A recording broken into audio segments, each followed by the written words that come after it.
dans le noir. Comment, qu'est-ce que je fais dans le noir? Tu te sens pas bien? Connaissez-vous Monsieur Jo?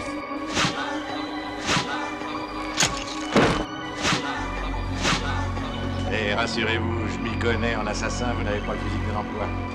Bon alors maintenant, présente pas le temps, où est le corps? Le corps de qui? Jo Monsieur? Jo. est sans doute l'un des films les plus particuliers dans lesquels aura tourné Louis de Funès.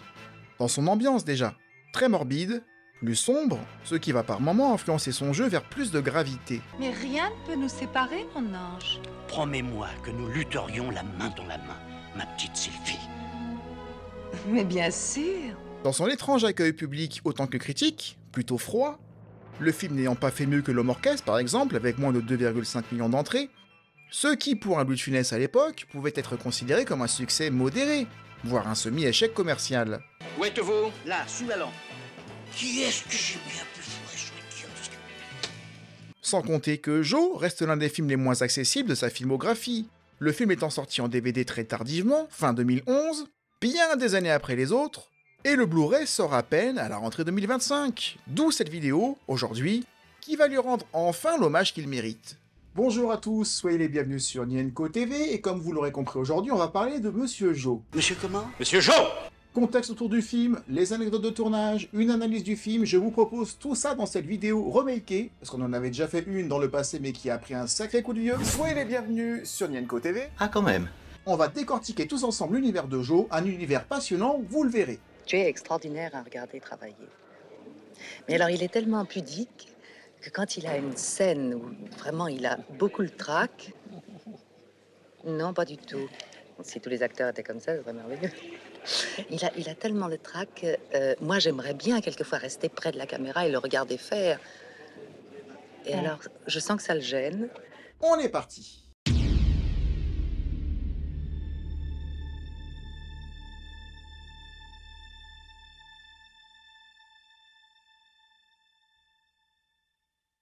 L'origine de notre histoire démarre à la fin des années 50 avec The Gazebo, une pièce de théâtre d'Alec Coppel, qui est également scénariste, ayant collaboré par exemple 2 fois avec Alfred Hitchcock, en 1955 et en 1958.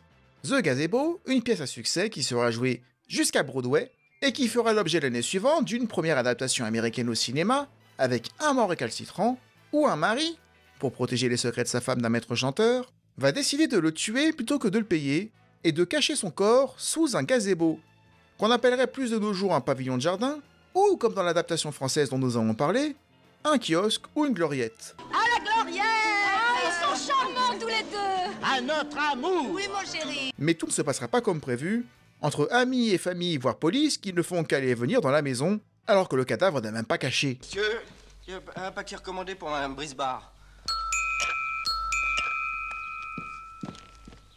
En France, c'est Claude Magnier, l'auteur de la pièce à succès Oscar, qui va écrire une adaptation, Jo, au début des années 60.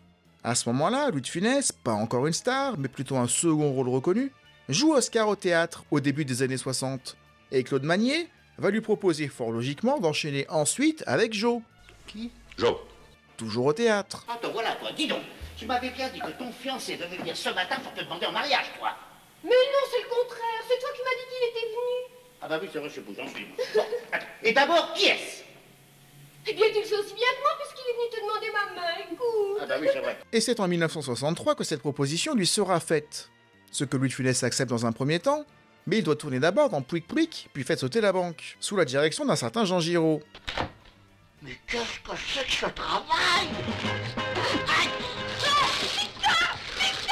Mais ne lavez plus jamais par terre et occupez-vous du lustre de la salle à manger. Ah bah c'est nouveau ça alors. La routine, c'est le début de la sclérose.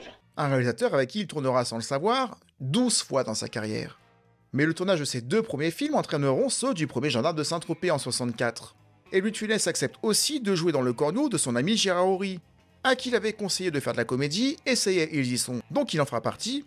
Et entre-temps, en plein été, s'intercalera le tournage de Fantomas. C'est ce barbu qui est là-bas. Là. Une opportunité pour De Funès de jouer dans un film qu'il n'avait pas prévu de tourner, dans un rôle qui au départ n'était pas écrit pour lui. Mais il avait bien senti le coup. Et donc cette année si bien remplie, et surtout si déterminante dans la carrière de Louis de Funès, le privera de Jo, Monsieur Jo, j'ai beau chercher, je cherche, mais... Oui, bah cherchez mieux. qui sera tout de même joué cette année-là, mais par Robert Lamoureux, dans le rôle d'Antoine Brisbard. Dis donc, chérie, Edouard m'avait téléphoné, il est passé te voir hier soir. Ce qui est assez étonnant, c'est que dans le rôle de Sylvie Brisbard, c'était déjà Claude Jansac qui jouait le rôle, tout comme l'agent immobilier qui était déjà joué par Florence Bloch, ou encore Jacques Marin, qui jouait le commissaire Ducrot et qui, dans l'adaptation de Jean Giraud, jouera un de ses adjoints, Andrieux. Plumel! Patron? Allez me chercher Andrieux! Andrieux! Je suis là, patron! Amenez-moi Plumel! Andrieux! Andrieux! Il est là, patron! Et plus étonnant encore, et je ne l'avais pas dit dans l'ancienne vidéo, mais Jo, la pièce de théâtre, a été repris à la télévision en 1995. Oh les mains!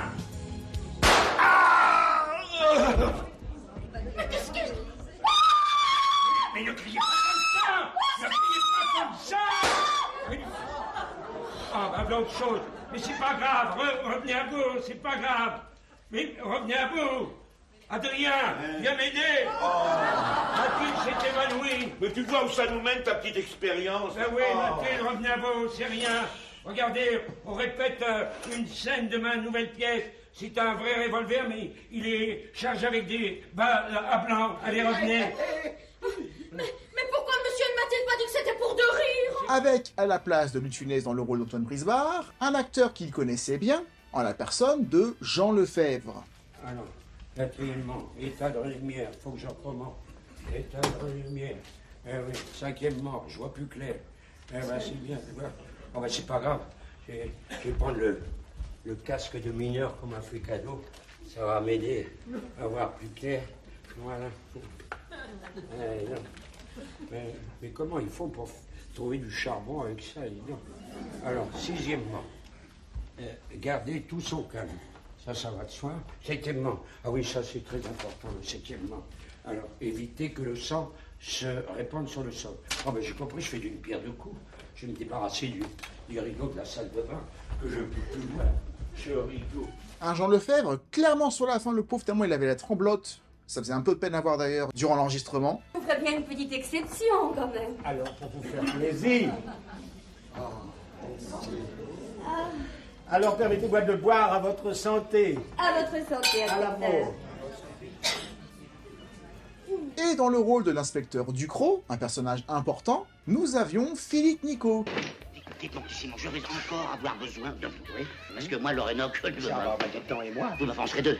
Qui avait joué aux côtés de Louis de Funès dans Pouic Pouic. Belle maman est Non, charmante. non, mais donc dites maman, ça creble, prenez son habitude, enfin. Oui, excuse-moi, papa. Quoi? Ben, Ah bah oui, c'est vrai. Je vous propose du coup de regarder quelques extraits emblématiques de la pièce de départ, dans une version Wish, il faut le dire. Allons-y. je vois à ce bel édifice, hein? Et à ce qu'il y a en dessous. Un quart de seconde. Un quart de seconde. Qu'y a-t-il en dessous? En dessous? Rien du tout en dessous. Ça veut dire le sol de la France. Ah bon? Eh ben alors, allez, vive la France. Ah, monsieur, au sujet de ce trou que vous avez signalé hier soir. C'est encore long. Allez, vive la France. Aucun de mes hommes, il a voulu admettre que c'était lui qui l'avait creusé, ce trou. C'est pas grave. Quel trou? Hein? Quel trou? C'est humain. Hein? C'est très humain. Hein? Vous savez, on creuse un trou, et puis on dit à un ouvrier, vous avez creusé le trou, alors qu'il n'a pas creusé le trou. Il n'y a pas de raison qu'il dise qu'il a creusé le trou, puisqu'il n'a pas creusé. Jo, version Robert Lamoureux, est joué de 64 à 66, mais ne fut pas un grand succès. En tout cas, pas un succès du niveau d'Oscar. Mais Louis de Funès ne l'a pas oublié pour autant. Et un événement bien particulier sortira à Jo des cartons.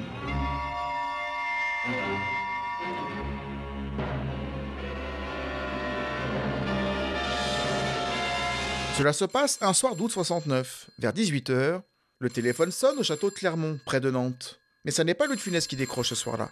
C'est son employé de maison qui entend alors un homme menacer d'enlever les enfants de Louis de Funès s'il ne recevait pas la somme de 5 millions de francs. Prenant alors le combiné, l'acteur prend cela très au sérieux car cet appel fait suite à un courrier anonyme reçu la semaine précédente. Une lettre anonyme pour le roi! Mais Patrick, le fils aîné, a 24 ans. Et Olivier, son fils cadet, avec qui il s'apprête à tourner 2 films, en avait 19. Ils ne se sentent donc pas en danger d'être enlevés à la sortie de l'école. Mais la police sera prévenue après une réunion de famille improvisée.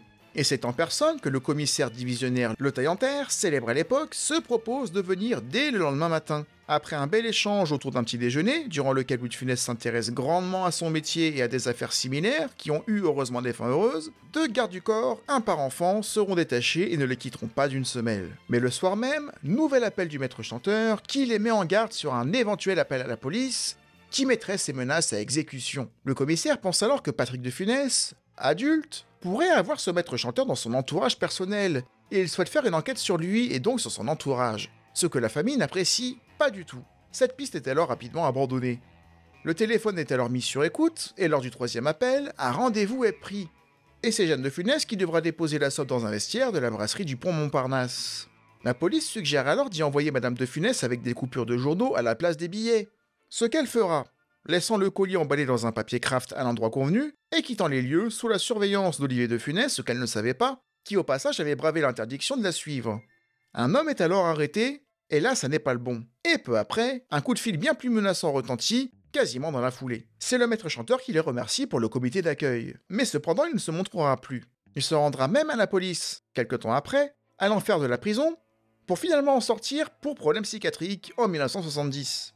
Le dénommé Jacques Robert tentera une énième tentative de rançon en se présentant seul au château de Clermont en juillet 70, et il sera reçu cette fois-ci par Madame de Funès qui dans un premier temps ne le reconnaîtra pas, mais qui va lui montrer fermement la sortie. Pourtant l'histoire ne s'arrête pas là. L'individu va devenir un assassin, s'il n'en était pas déjà un, car le 30 septembre 1977, soit bien des années plus tard, il va prendre en otage un avion, le détournant carrément, allant jusqu'à tuer une personne et en blessant 4 autres. Et apparemment cela faisait 20 ans qu'il alternait entre prison et asile psychiatrique, sans que personne ne se mette jamais d'accord sur son état. Ceci marque la fin de la parenthèse, mais ça aurait vraiment pu mal finir, sachant qu'apparemment il aurait aussi tué son père plus jeune, mais ça n'a jamais été prouvé. Reste que cette histoire sordide va transformer le projet Joe en un film quasiment autobiographique. Durant la même période, Louis de Funès enchaîne, mis à part les gendarmes, des tournages plutôt compliqués. Le Petit Baigneur, un tournage tendu malgré les retrouvailles attendues avec la troupe des Branquignoles et Robert Derry. Le Tatoué, un tournage 100% dédié à Jean Gabin, qui avait autour de lui toute son équipe, et de Funès n'en avait pas l'habitude. De plus, l'entente entre les deux n'était pas très bonne, malgré un début encourageant. Les deux collaborations avec Édouard Molinaro, Oscar Pieux et Bernatus ne se passaient pas bien non plus, car Louis de Funès se heurtait à un réalisateur qui avait une vision bien à lui, qui faisait également son propre film, et qui en plus restait insensible en apparence à ses blagues. La seule fois ou l'une des rares fois où Édouard Molinaro a ri avec les autres, un fou rire collectif en gros, c'était dans les Bernatus, dans la scène où Claude Jansac et Louis de Funès tentent de partir de chez eux en voiture et ils sont arrêtés par un voisin, un ancien ami d'Hibernée, qui retient la voiture. Dans la scène, Claude Jansac dit à son mari « Mettez en première » et de Funès improvise en répondant « Ça servira à quoi après, faut bien passer la seconde ?» Si, mettez en première. Oui, mais ça sert à quoi? Enfin, passer en seconde. Mis à part ça, les deux tournages avec Édouard Molinaro ont la réputation d'avoir été particulièrement tendus pour les deux camps. Pour de Funès et pour Molinaro qui en gardent d'assez mauvais souvenirs. Et ce n'est pas l'homme orchestre ou sur un arbre perché qui vont contribuer à apaiser l'acteur. Car ce sont deux semi-échecs au box-office, et s'il n'y avait pas eu entre-temps le bon succès du Gendarme en balade, même si c'était le gendarme qui avait le moins marché des 4, cela aurait pu ressembler à un début de crise. De prise de risque où Louis de Funès s'est laissé davantage diriger que d'habitude, pour des résultats peu encourageants. L'acteur avait donc besoin de se rassurer, et Joe était le projet idéal pour un retour à la normale, sachant que Jean Giraud d'habitude ne le dirige pas, il le laisse faire. Et afin que cela se passe au mieux, tout, je dis bien tout, sera fait pour mettre Louis de Funès dans un confort absolu. Dans les équipes techniques déjà.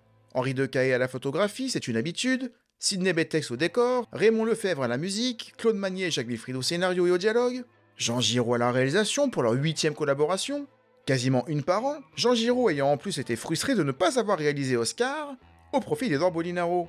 Et surtout, c'est un véritable festival de comédiens que Louis de Funès connaissait par cœur et réciproquement. Bon, Claude Jansac dans le rôle de sa femme, c'est évident, bien que ce soit d'autant plus logique qu'elle reprend le rôle qu'elle avait déjà joué au théâtre 5 ans auparavant. Dans le Puy-de-Dôme. Dans le Puy-de-Dôme. Dans le Puy-de-Dôme. Et oui, dans le Puy-de-Dôme. Voilà. Michel Galabru avec qui tout est simple pour Louis de Funès, car il avait la même capacité que Claude Jansac à le suivre. Figurez-vous qu'il y a un bougre d'imbécile qui a creusé un trou dans mon propre trou. Un trou? Un trou.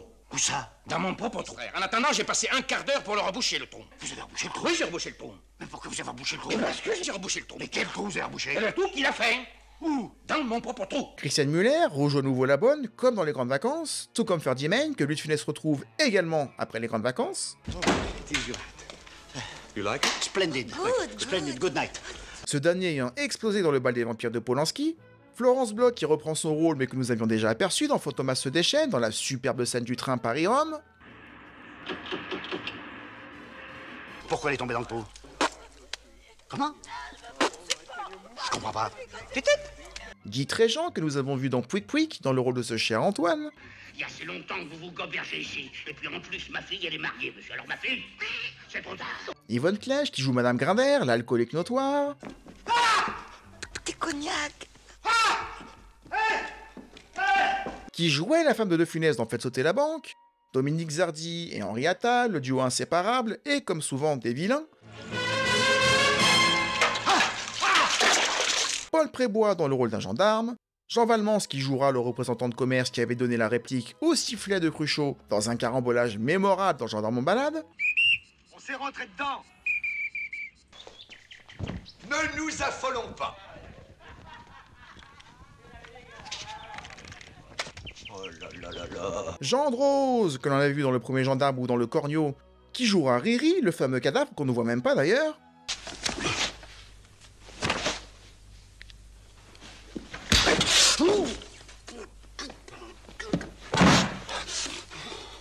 Et enfin Bernard Blier que Louis de Funès retrouve après leur face-à-face mémorable dans le grand restaurant, mais ces deux-là se connaissaient bien avant. Non. Si. Tout a commencé au tout début de la carrière de Louis de Funès, où les deux s'étaient déjà croisés dans deux films du cinéaste Jean-Paul Lecanois. Sans laisser d'adresse, dans lequel Louis de Funès va croiser également un certain Gérard Horry, mais également Pierre Mondy ou encore Jacques Dinam. Jacques Dinam, son partenaire dans la trilogie Fantomas, s'il y avait besoin de le rappeler. Bien qu'ils passent peu de temps ensemble, Bernard Blier est déjà séduit par le jeu et le potentiel de son partenaire. En tout cas, il est fortement intrigué, car il n'avait jamais vu ça ailleurs. Ils se retrouveront un an après dans Agence matrimoniale, sous la direction du même réalisateur, dans des rôles de patrons employés. Ils se retrouveront également en 52 sous la direction de Sacha Guitry, dans Je l'ai été 3 fois, puis ils se retrouveront encore en 54 dans Scène de ménage, rien à voir avec la série bien évidemment. Et encore c'était pas tout, ils ont enregistré un disque ensemble, ils ont tourné aussi dans des sketchs, même s'ils n'étaient pas forcément dans les mêmes sketchs, mais dans le même film. Et c'est Louis de Funès qui du coup, au sommet, va penser à l'intégrer dans un de ses films, dans deux de ses films plus exactement, dans Le Grand Restaurant que vous connaissez. Vous n'allez pas me faire croire que votre seule recette du bonheur se limite à la Charlotte pomme en l'air et à la bécasse sur canapé. Et dans Joe, où De Funès a fait écrire un rôle sur mesure pour Bernard Blier. Où il y a un cadavre pas loin d'ici où je suis un imbécile. Oui, patron. Quoi? C'est aussi mon avis. Hein? Que vous êtes sûrement dans le vrai. Bon. Ce que ce dernier acceptera toujours avec joie, car il apprécie beaucoup travailler avec De Funès, beaucoup plus qu'avec Bourvil qui apparemment il n'appréciait pas, comme quoi ça arrive. Et ce qui est particulièrement classe de Bernard Blier, qui était toujours quelqu'un de très classe de toute façon, bah, c'est que c'était un tête d'affiche, Bernard Blier également, ils étaient tous les deux au sommet, mais que ça ne le dérangeait pas du tout de jouer un second rôle dans un film avec Louis de Funès en haut de l'affiche.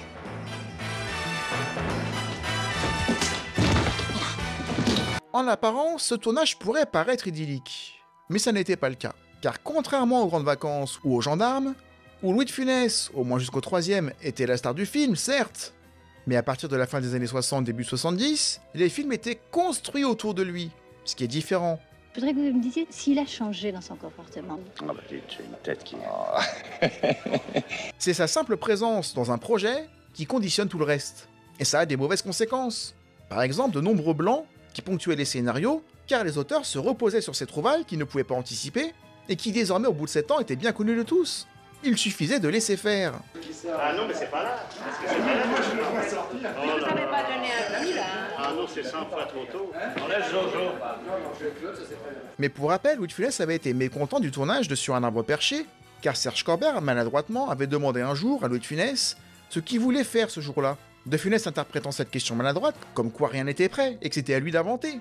Dites-moi, Serge, je ne suis pas là pour faire votre boulot. Puisqu'il n'y a rien de prêt, je retourne dans ma loge. Vous me préviendrez lorsque vous aurez écrit ce qui devrait l'être depuis longtemps. Et si vous ne trouvez rien, je fous le camp. Mais ce n'est pas normal. L'ambiance sera à peu près la même sur le tournage de Joe. Où, accrochez-vous bien, Louis de Funès va inventer sur place 60% des gags du film. C'est énorme, 60%. En couplant cette absence de préparation à l'écriture avec la modération de Jean Giraud, une nouveauté qui se veut être le véritable frein à la créativité de Funès, dans l'intérêt du film, De Funès ayant une vision scène par scène et souhaitant que ce soit drôle continuellement, là où Jean Giraud avait de plus en plus cette vision d'ensemble, la vision du réalisateur, ce qui est normal, ayant déjà le montage en tête et la cohérence de l'ensemble. En gros, ils tournent une scène qui fait suite à une scène qu'ils avaient tournée une semaine avant, par exemple, scène où De Funès rentrait dans le cadre par un certain côté, et c'est là où Jean Giraud veillait, vu que la scène n'était pas tournée dans la continuité de l'autre, à ce que ce soit raccord et que De Funès n'entre pas ensuite par la gauche, ou par l'autre côté, ce que vous voyez à l'envers. Dis donc, c'est toi qui as enlevé le rideau de la douche? Comment? Le rideau de la douche, c'est toi qui l'as enlevé? Ah non? Ah non! Bah alors où il est? Ah oui! Mais De Funès, il s'en foutait complètement de la logique par rapport au film dans sa globalité. Lui, ce qu'il voulait, c'était faire rire le plus possible, même si c'était au détriment de la continuité du film. Par contre, le boulot de Jean Giraud, c'était de dire stop, moi j'ai un film en entier à faire, indépendamment de toi. Ah ben je l'ai donné, Tu l'as donné? À qui? Ben, je l'ai donné à un pauvre. À un pauvre? Un pauvre, il était là, il est passé, mais il n'avait pas des vieux vêtements chauds. Mais... Chaud? Et tu lui as donné le rideau de la douche? Et si le film n'est pas cohérent et n'est pas logique, il ne sera pas drôle. Et il avait raison. On ne peut pas refuser les idées de Louis. Il est capable, sur un coup de génie, de transformer une scène banale à l'origine en clou du spectacle. Louis de Funès, c'est l'homme le plus exténuant que j'ai jamais rencontré. C'est aussi le plus infatigable, le plus extraordinaire, le plus enthousiaste, le plus imprévisible, le plus imaginatif, le plus consciencieux. On s'engueule souvent, comme les gens qui s'aiment bien, mais on n'est jamais en froid. Ça, c'est réservé aux indifférents. Et c'est là où Jean Giraud est brillant. Conscient de ça, son rôle est d'être le frein face au moteur pétaradant qu'était Louis de Funès avant son infarctus. Mais autant dans les 4 derniers films qu'ils feront ensemble 8 ans après, le rapport va encore changer suite à la santé de Funès qui était déclinante, et son impossibilité cette fois-ci de créer autant sur place, autant sur Joe, ce système et leur collaboration allaient dans une impasse. Du coup, sur le tournage de Joe... Monsieur comment? Monsieur Joe! Ah, parfaitement. Le rapport qu'ils avaient avant entre « je crée et toi tu filmes », bah c'était pas tout à fait la même chose. Par exemple, voici un échange tendu entre Jean Giraud et son acteur, autour de la scène de la statue cassée, la statue qui cachait le corps de Joe et qui venait de se briser.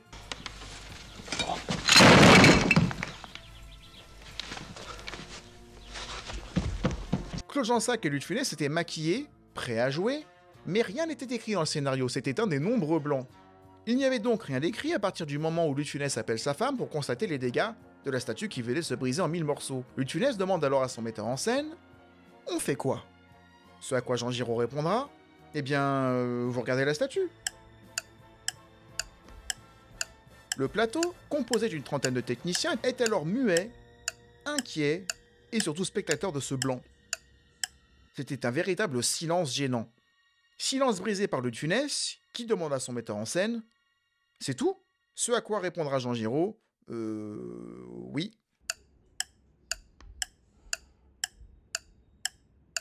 Après un autre lourd silence, la réponse de Louis de Funès est cinglante. « Bon, quand tu auras trouvé quelque chose de drôle à faire, je reviendrai. » Il s'isole alors 30 minutes dans sa caravane et en sort, dans un plateau toujours silencieux, et dans l'attente.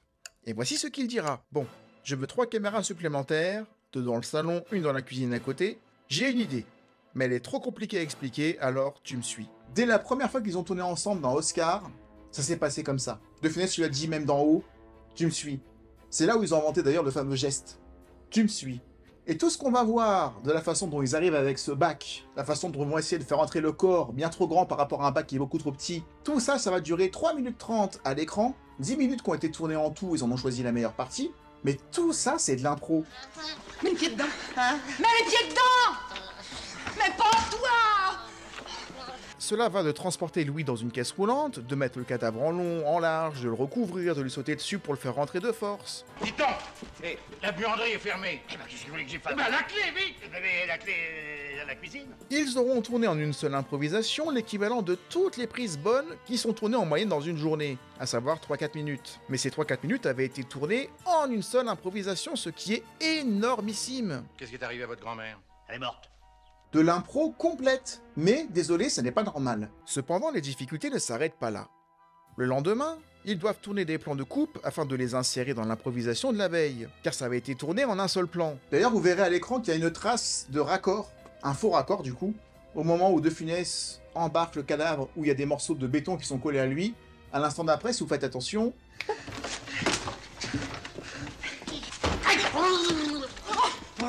il n'y est plus.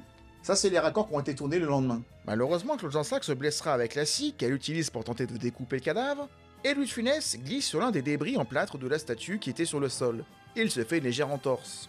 Ils changeront donc légèrement le planning et tourneront à la place la scène au lit, où ils sont au lit tous les deux juste avant l'orage. Mais enfin, qu'est-ce que ça peut te faire que les Grimbert démolissent la gloriette? Ça me fait beaucoup, ça me fait énormément. Voilà. Où ils ont une discussion autour de la non-vente de la maison, suite à l'idée des Grimbert d'exploser la gloriette à la dynamite et de creuser une piscine à la place. Tu voulais vendre, tu ne veux plus? Tu bois ou tu bois pas? Je ne bois pas. Parfait. Et ce jour-là, les deux acteurs sont d'ailleurs interviewés. Surtout qu'hier, je me suis foulé le pied et je pouvais pas marcher. Et aujourd'hui, il me tombe une scène comme ça qui n'était pas prévue. C'était prévu au scénario. C'était un accident de travail Alors, ça aurait pu être un accident de travail. Mais aujourd'hui, je me remets tout doucement dans le lit. J'ai déjà tourné dans le lit. Ça n'a pas été fait exprès. On n'a pas rangé du tout la scène, la séquence. Il n'est pas arrivé d'autres incidents pendant le tournage. Non. On les évite. Hein. C'est assez rare parce qu'au fond, comme vous cavalez assez souvent dans les films, c'est en cavalant justement. J'ai marché sur des morceaux de ciment et ça m'a foulé le pied, enfin un petit muscle du pied. Il n'en faut pas beaucoup pour diminuer un homme, alors là. Moi je vois nos hommes d'État ou un président avec ça, on est ridicule, on ne peut plus marcher, on est ridicule. Bon, je vous trouve au lit aussi, mais j'espère qu'il n'y a pas eu 2 entorses dans le même film, quand même. Non, non, moi, c'est pas une entorse. Je me suis coupée avec une scie, dans une scène endiablée.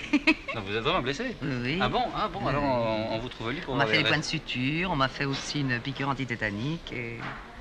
Alors, cette scène au lit que nous devions faire un peu plus tard, on l'a faite tout de suite. C'est comme ça nous fatigue moins, quand même. Mais on ne devait pas la faire plus tard.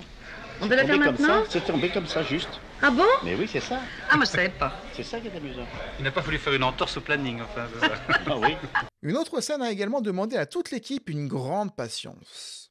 Louis de Funès avait noté dans son carnet depuis longtemps ce gag où sur un canapé, il paraîtrait bien plus petit que la personne assise à côté de lui.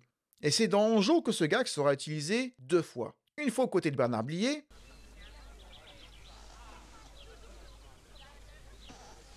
Qu'est-ce qu'il y a? et une fois auprès d'agents immobilières.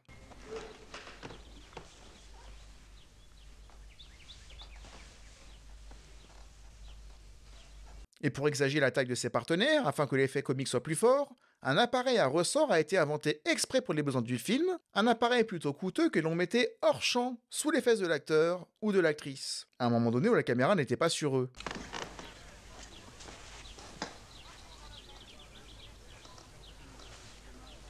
Prenez ma place, vous serez mieux. Mais ce gag repose sur cet appareil, et non pas sur une trouvaille à trouver sur place. Ce gag reposait sur une idée passée de Louis de Funès, qui d'habitude cherche toujours à améliorer constamment, à trouver de nouvelles idées, comme se déplacer, changer de côté, inverser avec Bernard Blier.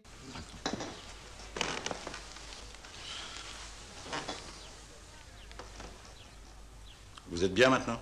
Très bien. Bon. Très bien. Bernard Blier, absolument impeccable et patient, il laisse faire, mais pourtant rien d'autre ne vient. Il faut dire qu'ils sont assis. De Funès, assis, alors que son jeu est souvent dans le mouvement, c'est contre-productif.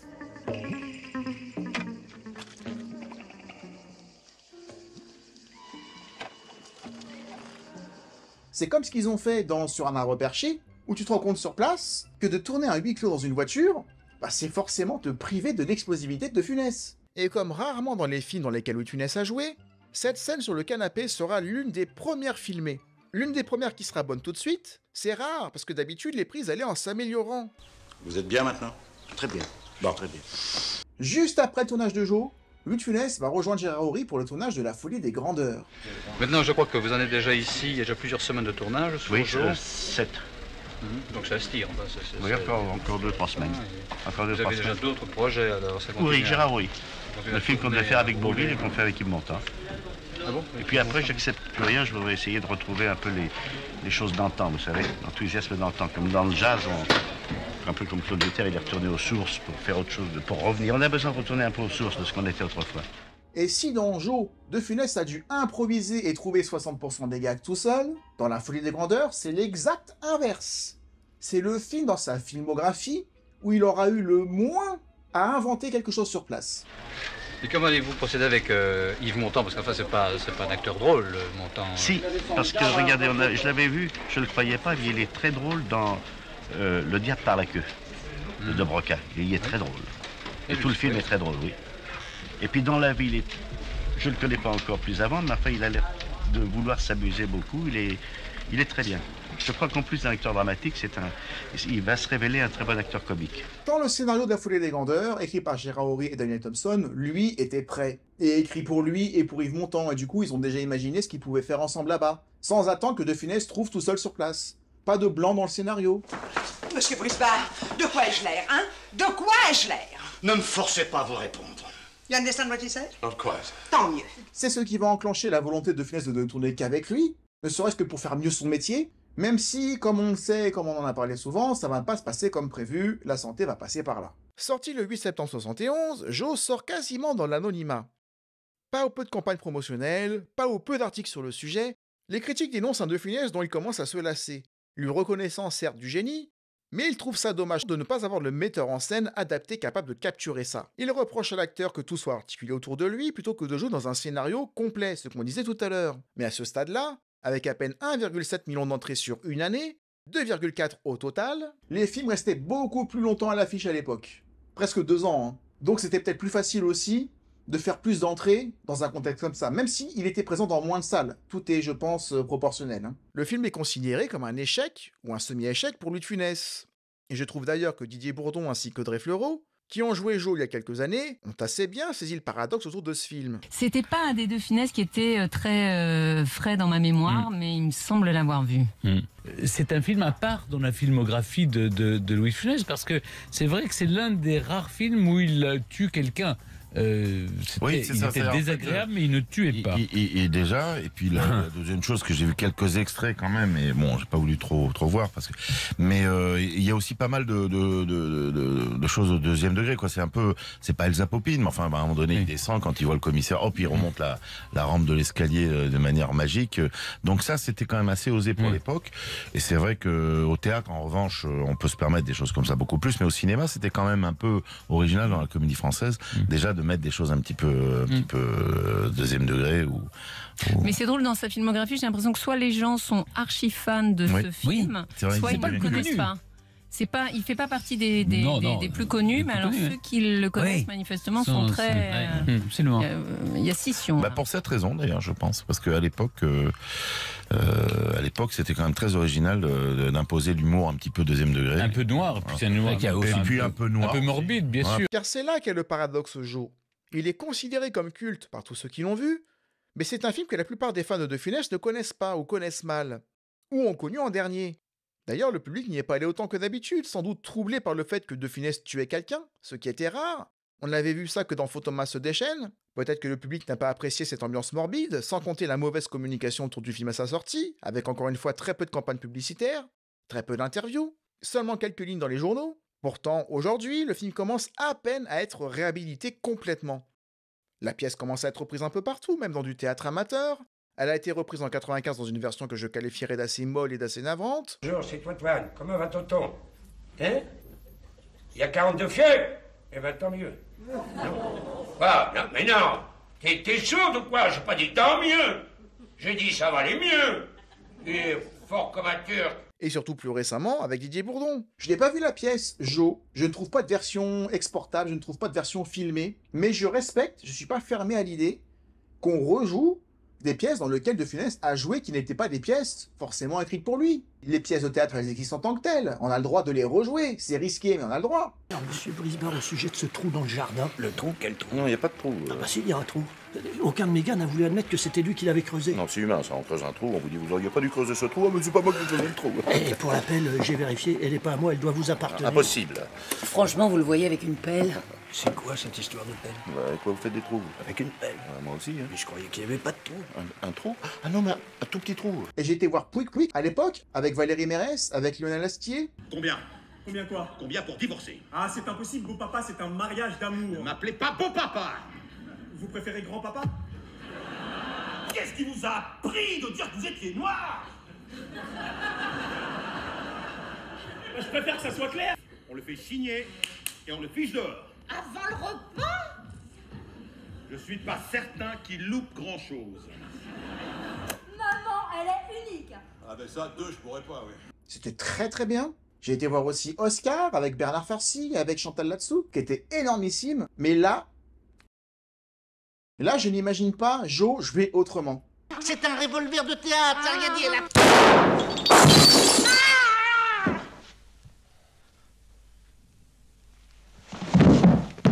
c'est une pièce beaucoup plus à part des autres. Et voici pourquoi. Tout d'abord de ce que j'ai vu de la version 64, et surtout de 95 que j'ai regardé en entier, j'ai eu du mal, ou de 2019, l'ambiance a l'air à chaque fois assez joyeuse et plutôt festive, théâtre oblige. Antoine, j'ai trouvé une femme merveilleuse pour ta pièce. Alors, qu'est-ce que j'ai trouvé? Si tu mettais ton cadavre sous la gloriette. Oui, ça c'est bon. Hein, c'est beau, mais c'est banal. Oh, parce que je l'ai fait. Enfin, je veux dire, ça a déjà été fait. Ah oui, bien sûr. L'ambiance était même bouffonne par moments, là où la version de Jean Giraud a quelque chose d'assez grave, et ce dès le générique du début.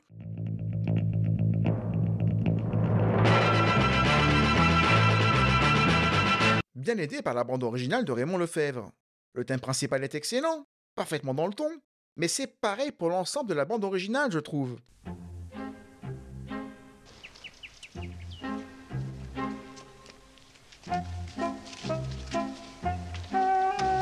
La musique est inquiétante quand il faut, oppressante. Merci encore à Raymond Lefebvre, encore un boulot impeccable. Je pense même que c'est mon compositeur de musique de film français préféré, peut-être même devant Vladimir Cosma.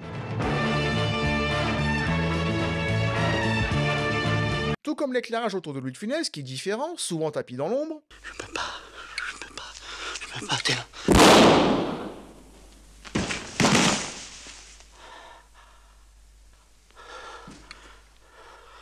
Ah! Son air est plus grave que d'habitude, et même son visage a l'air de tirer vers le bas. Même que Jean Sac est inquiétante. Ah, vous n'allez pas garder ça dans le salon? Si, on va garder ça dans le salon. Voilà, sur la grand-mère maternelle, je vais garder ma grand-mère maternelle. Voilà, là.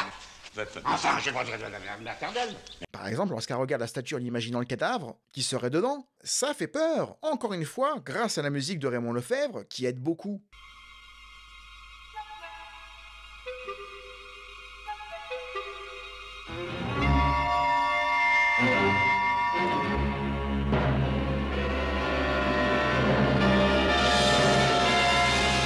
Mais qu'est-ce qu'elle a? Qu'est-ce que j'avais peur de cette scène quand j'étais petit?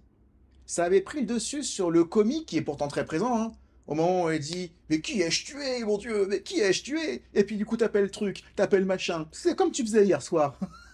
Ça c'est génial. Mais qui ai-je tué, grand Dieu? Mais qui ai-je tué? Alors je téléphone à tous mes amis, à la famille, tu sais comme tu faisais hier soir. Mais j'avais tellement peur de la scène où elle se rend compte de ce qui se passe et de ce qu'il y a dans la statue, que je ne pensais qu'à ça et du coup j'occultais tout le côté comique. Allô truc, allô machin, allô chose. Et puis il y a le corps qu'il faut faire disparaître. Et...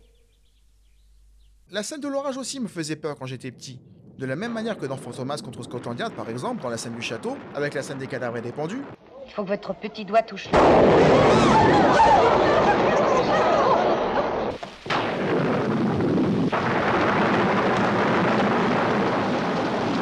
Je trouve d'ailleurs que l'ambiance est assez similaire. En tout cas, dans Joe, ça me fait peur, surtout quand on sait que deux bandits se cachent dans la maison à ce moment-là. Mais même quand on ne le sait pas, cette scène reste inquiétante.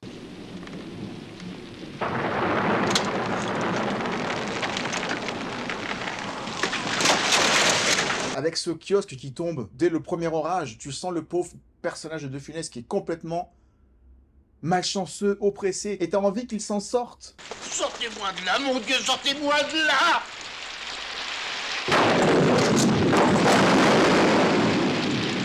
La statue! Merci, mon Dieu! Et il est pas aidé par un mec qui a mal fait le boulot. Ça devait durer 200 ans, c'est bien ça? Ce soir, dans 200 ans. Quoi, ce soir, dans Ce 200 soir, ans? excusez-moi, ce soir pour 200 ans. Ça n'a pas tenu 2 jours. Le film bascule davantage dans la comédie lorsque les deux seront au courant, et qu'ils lutteront ensemble, que la statue sera en plein milieu du salon, et que tout autour d'eux vont graviter successivement un plombier, un représentant de commerce, un facteur, l'agent immobilier, les clients intéressés, Monsieur Tonelotti l'ouvrier, l'ami Claude Jansac qui s'est fait lourder. Mais c'est une gare ici! Sans oublier le plus important, le commissaire et ses 2 hommes. Et quelle classe il avait Bernard Blier. Putain. De la cave au grenier, vous m'entendez? De la cave au grenier! Si nous ne trouvons rien, je vous ferai des excuses. Mais nous trouverons! On commence à craquer, hein? Cet humour à froid qui va tellement bien avec l'explosivité de Funès. Les deux ensemble, c'est génial et on les a trop peu vus ensemble. Quel dommage.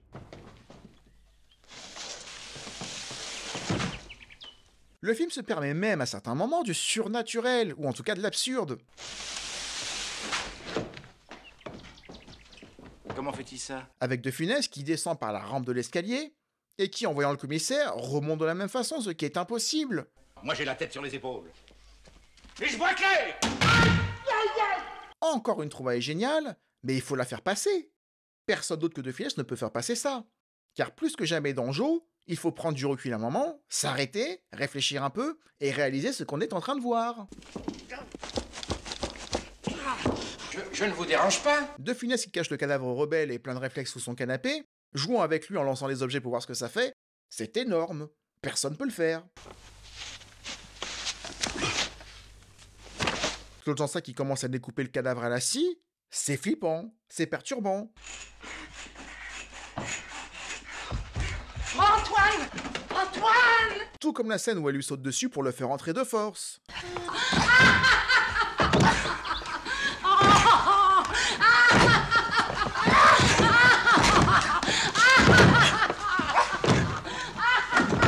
Allons voir les chambres.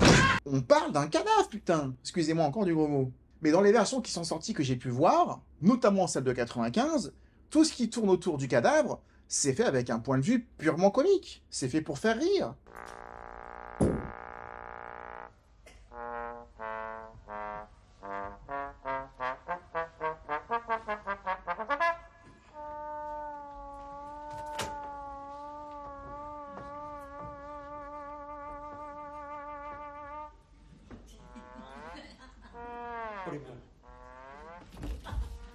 Ah non, je peux pas, je peux faire payer. Non, n'ayez pas peur, je ne vais pas tirer. N'ayez pas peur. D'abord, je ne sais même pas comment on se cherche ce truc-là. Je sais qu'il faut appuyer là-dessus. Ah oui, c'est dangereux ce machin-là. Je vous ai fait mal. Hein? Non, ne partez pas, restez là. Venez, revenez un peu là. Là, voilà. Non, là, c'est trop loin. Si vous pouviez venir là, tombez là. D'ailleurs, plus globalement, je trouve que tout est ridicule dans la façon dont il récite les dialogues de De Funès, ce qui ne me gênait pas, encore une fois, dans Pouic Pouic et dans Oscar. Mais là, dans Joe, il y a tellement d'absurde, tellement de glauque, tellement d'humour noir, que de le voir jouer de façon positive... Voilà. Oh, mon Dieu, qu'il est bien tombé. Oh, que c'est gentil. Bon, merci. Voilà. Oh, que c'est gentil. Bonsoir, monsieur. Voilà. Eh ben, Qu'est-ce que vous faites là? Eh ben, je m'en vais au cinéma. Je remercie monsieur d'avoir donné ma soirée. Mais pourquoi ça que vous riez comme ça? Eh ben, je vois que monsieur travaille encore. J'arrive pas de travailler. Mais c'est pas maître Delaunay? Et non, parce que maître Delaunay n'était pas libre. Il m'a envoyé un de ses employés. Mais il fait plus vrai que vrai. On dirait un mort. Il est pas mal non plus. Ah, il est bien, il est bien. Je vais voir Belmondo au cinéma. Bonsoir, monsieur. Je trouve que ça le fait pas du tout. Même si pour Bourdon, je n'ai vu qu'une toute petite partie. Mais ils ont pas le même jeu, tu peux même pas les comparer. Et pourtant, je ne peux pas m'en empêcher. Le rythme devient tellement endiablé dans la deuxième partie du film, avec le cadavre caché dans la pendule, sous la table, puis dans le coffre, avec cette fameuse Yves qui est pourtant la seule à voir le cadavre partout.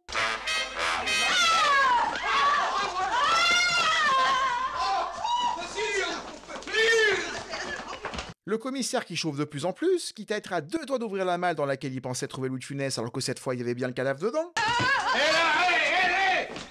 Il est là, patron! Qu'est-ce que vous faites là-dedans? J'adore De Funès qui arrive par l'arrière et qui voit sa femme bien dans la merde avec Bernard Blier qui va le griller et lui il se barre. Alors, mon bonhomme, hein, comment se sent-on maintenant? Moins à l'étroit que tout à l'heure dans la pendule, hein? C'est fini les plaisanteries?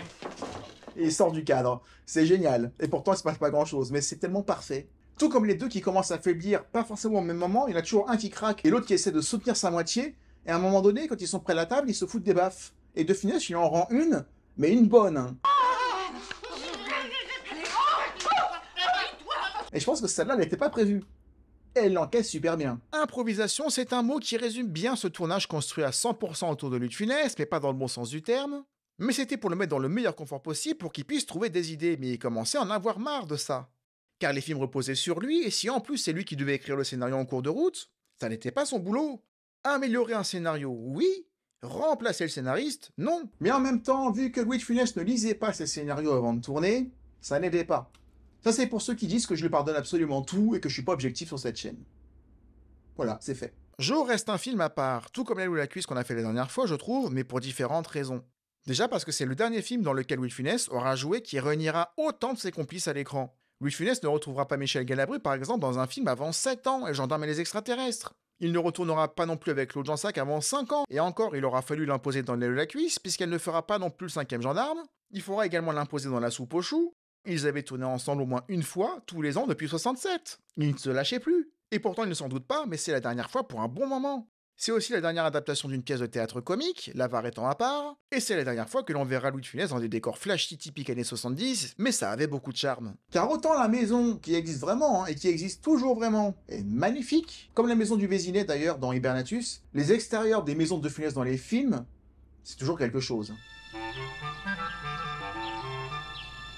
Mais dès qu'on rentre dedans, même si c'est sûrement d'époque, c'est d'un goût assez particulier. Même si ça sert le comique, que ce soit dans les décors ou dans l'espace, pour qu'on puisse anticiper les déplacements des personnages. C'est fait pour du théâtre.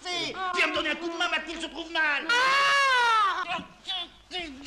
C'est pour ces raisons que j'ai une tendresse particulière pour Jo.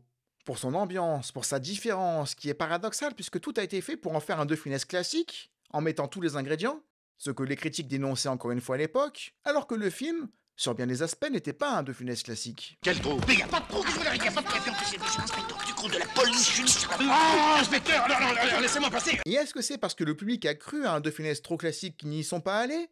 Ou bien est-ce que c'est parce qu'ils ont été trop déroutés qu'ils n'y sont pas allés non plus? Dans les deux cas, le film n'a pas rencontré le succès qu'il aurait dû avoir. Écoutez, monsieur l'inspecteur, je n'arrive pas à savoir qui a creusé ce trou. Vous voyez bien qu'il y a un trou. Mais non, il n'y a pas de trou, c'est lui qui se trompe de trou. Il a un chantier plein de trous, je sais même pas dans quel trou il est. Mais ce qui est certain à ce stade-là, c'est que Jo a été bien trop sous-estimé. Et je n'ai que ces 5 dernières minutes à lui reprocher. Car une fois que la maison se vide de tous ces intrus et de la police, même s'il ne reste plus beaucoup de temps, la fin manque de souffle. Tony Lotti qui embarque la malle, les gendarmes qui reviennent avec, là où Oscar ou Pouic Pouic tenaient le rythme jusqu'à la toute dernière seconde des films. Mais Jo méritait mieux, clairement. Même de nos jours, il mérite un meilleur traitement. La preuve, encore une fois, c'est que le Blu-ray sort à peine maintenant. Mais au tard que jamais, vous me direz. Non, vous permettez Qu'est-ce que vous vouliez dire? Oh, excusez-moi, alors là j'ai un trou. En tout cas, c'est l'heure pour moi de vous quitter. J'espère que vous aurez apprécié ce dépoussiérage de ma vieille vidéo de Jo. Oh, monsieur l'inspecteur. Monsieur Brisbard. Monsieur comment? Je trouve que ma vidéo ne faisait pas assez honneur au film. Je crois qu'elle durait moins de 20 minutes. Je n'avais pas tout dit, et en tout cas j'ai pris beaucoup de plaisir à me replonger dans cet univers.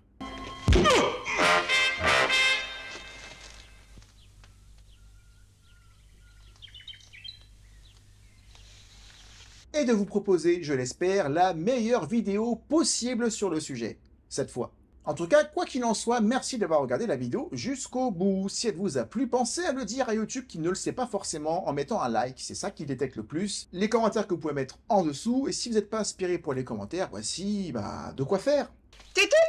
Et ça ira très bien. On se retrouve dans quelques jours pour une autre vidéo, et d'ici là, comme je dis à chaque fois, prenez soin de vous. Ciao.